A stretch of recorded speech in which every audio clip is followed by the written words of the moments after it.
첫 번째 경기 AS 모나코 대 브레스트와 분석 시작해 보겠습니다. 모나코는 니스와 앙제에 연패하며 파리 생제르맹과 승점차가 벌어졌으며, 그러나 휴식기 전 마지막 경기에서 스트라스부르를 잡고 다시 1위 추격에 나섰고, 선발 윙어로 나선 벤 세기르가 멀티골을 터뜨렸고, 아클리오체와 미나미노의 이선 지원도 확실했고, 이 경기는 홈이기에 엠볼로와 벤 세기르 등 해결할 수 있는 공격수들을 대거 내보내 공격적인 축구를 할 것이다. 브레스트는 휴식기 이후 스케줄이 쉽지 않으며 리그 2위 팀인 모나코를 상대해야 하고, 다음 일정은 챔스에서 바르샤를 만나야 하기 때문에 분위기 저하를 피하기 위해 이번 원정에서 일단 패하지 않는 것이 중요하고, 살라와 마마 발대 등 공격수들부터 상대 수비를 압박할 것이고, 마그네티와 리즈멜로 등 볼란치들이 수비 보호를 우선으로 할 것이다. 모나코의 승리를 본다. 브레스트는 선전하는 챔스와 달리 리그에서는 경기력 기복에 시달리고 있다. 또 샤르도네와 아마비 등 최종 수비가 원정에서 안정적으로 경기를 운영하지 못하고 있고, 벤세기르와 엠볼로, 디아타 등이 상대 수비를 공략하며 기회를 만들 모나코가 승점 3점을 가져갈 것이다. 두 번째 경기 바이에른 뮌헨 대 아우크스부르크 분석 시작해 보겠습니다.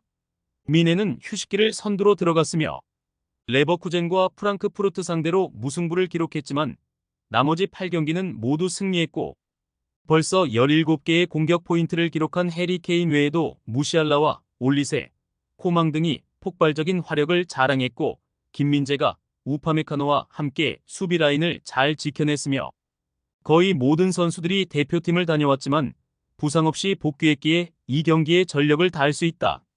아우크스는 휴식기를 무패로 들어갔다.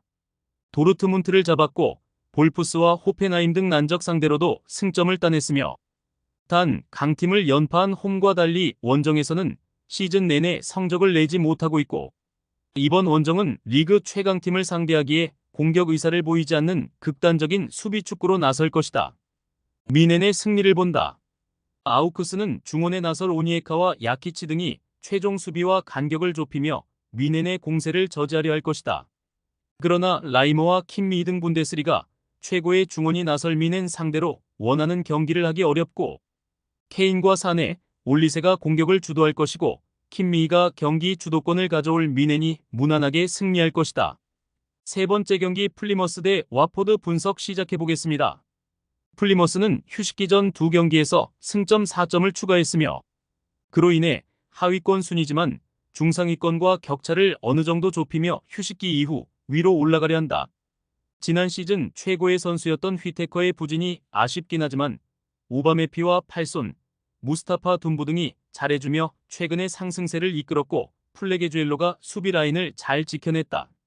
와포드는 최근 4경기에서 3승을 따내며 6위까지 치고 올라왔으며, 셰필드 웬즈데이 원정 포트트릭을 기록했던 이소프 바요가 옥스포드 상대로도 결승골을 뽑아내는 등 완벽한 마무리를 해주고 있고, 카임베와 차크베타제 등도 역할을 했고, 스웨덴 대표팀의 측면을 책임지는 켄 세마가 벤치에서 나올 정도로 선수단 구성도 강점이 있다.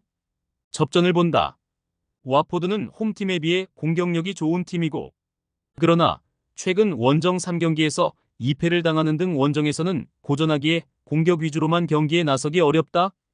플리머스가 란델과 가비의 중원 장악을 앞세워 홈 경기를 주도하겠지만 포르테우스와 앤드류스가 수비 라인을 지켜낼 와포드 상대로 승점 1점에 만족해야 할 것이다. 네 번째 경기 헤타페 대 바야돌리드 분석 시작해 보겠습니다. 헤타페는 휴식기 전 연패를 당하며 강등권으로 떨어졌으며, 오사수나와 비아레알 등 상위권 팀 상대로도 승점을 따냈었는데 셀타와 지로나에 연패했고, 그러나 수비력만 두고 보면 레알과 바르샤 등 선두권 팀에도 크게 밀리지 않는다. 파라과이 팀의 핵심 센터백인 알더레테를 비롯해 리코와 두아르테 등 탄탄한 수비진이 있고, 아람파리가 수비 보호를 잘해주고 있다. 바야돌리드는 헤타페에 승점 1점을 뒤진 19위고, 알라베스 원정에서 승리하며 기세를 올리긴 했지만 그 이후 3경기에서 승점 1점 추가가 아쉬웠으며, 키케와 마마도 실라 등의 공격진이 찬스에서 안정적으로 마무리를 하지 못했고, 그래도 잔류권 커트라인과 격차가 크지 않기에 이 경기를 통해 순위 상승을 노린다.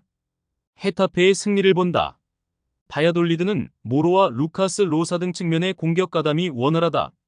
그러나 그만큼 측면 수비가 상대의 역습에 자주 공간을 내주기도 한다. 카를로스 페레즈와 솔라 등 돌파가 좋은 선수들이 상대 뒷공간을 넘어서며 기회를 만들 헤타페가 홈의 2점도 활용해 원하는 결과를 가져갈 수 있다. 5번째 경기 PSG 대 툴루즈 분석 시작해보겠습니다.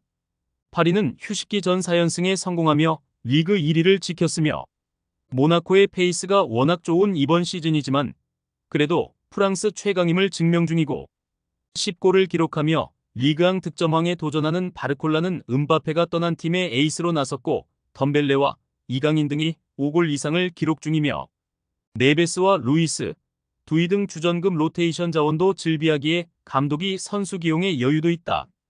툴루즈 역시 연승 중이며 개막 이후 8경기에서 1승에 그치며 최하위권으로 처져 있었는데 몽펠리에와 랭스, 렌 등을 연파했으며 유럽에서 경쟁력이 떨어졌다는 평가를 들었던 조슈아 킹이 부활에 성공하며 아부크랄과 함께 팀의 공격을 이끌었고 시에로의 중원 존재감이 좋았다. 파리의 승리를 본다. 툴루즈는 최근 아부크랄과 킹 등이 기회 상황에서 마무리를 잘해줬다. 그러나 크레스웰과 맥켄지 등 최종 수비는 잘하는 경기와 부진한 경기의 차이가 크고 이강인과 자이르 에메리가 안정적으로 최전방의 공격수들을 살리는 플레이를 할 것이고 바르콜라와 콜로 무아니가 해결할 파리가 승리하고 다음 주 챔스를 준비할 것이다. 최종 조합은 영상 아래 고정 댓글로 말 걸어주시면 오늘 정보방에서 무료로 공유해드립니다. 제발 손해보면서 토토하지 말고 다같이 웃으면서 즐겁게 베팅합시다. 함께 하실 분들은 부담 갖지 마시고 편하게 말 걸어주세요.